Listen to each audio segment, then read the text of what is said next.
Whalebert and Sheldawn, final of 5, July 26th.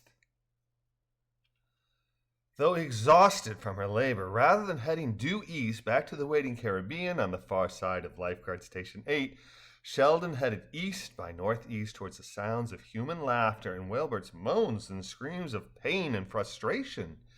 Nearing the scene, what greeted her eyes shocked and terrified her. Half a dozen human with torches in hand danced and pranced around a beached Whalebert, laughing, screaming, and bringing their flaming torches to within inches of his eyes and into direct contact with his skin as they circled him on both sand and surf.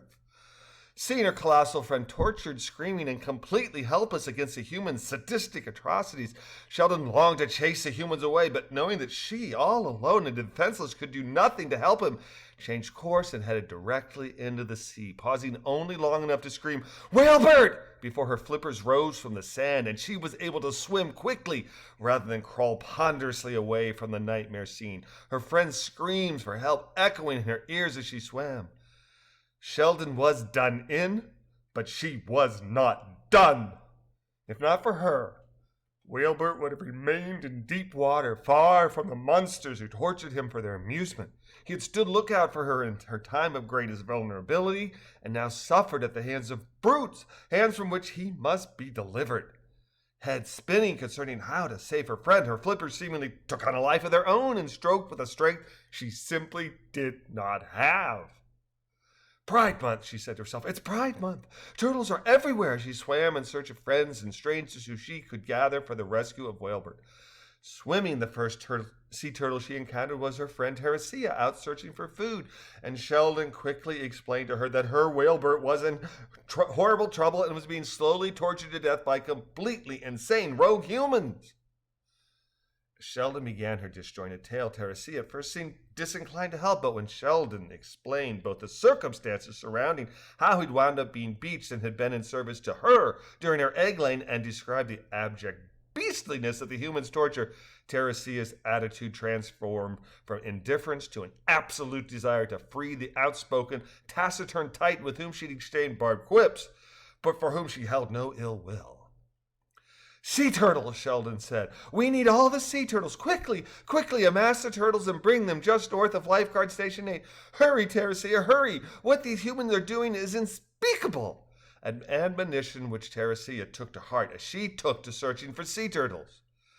Sheldawn and Teresia's quest to save Whalebert experienced exponential growth, which is to say that the two swam swiftly and deliberately in search of LGBTQ allies whom they enlisted in the quest, and soon an army of sea turtles had amassed just north of Lifeguard Station 8, an army of small, vulnerable, but completely determined sea turtles. Sheldawn directed half of her army to get behind Whalebert and await her signal before leading the other half on a slow, slithering march towards the still tormenting torchbearers.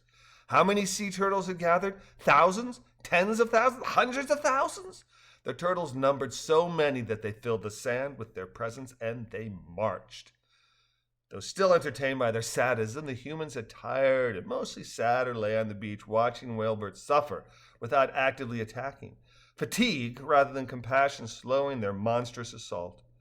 The 2/3 full moon illuminated the marching turtles, and first one human, then another, watched in confused fascination as the sea turtle armada turned army approached.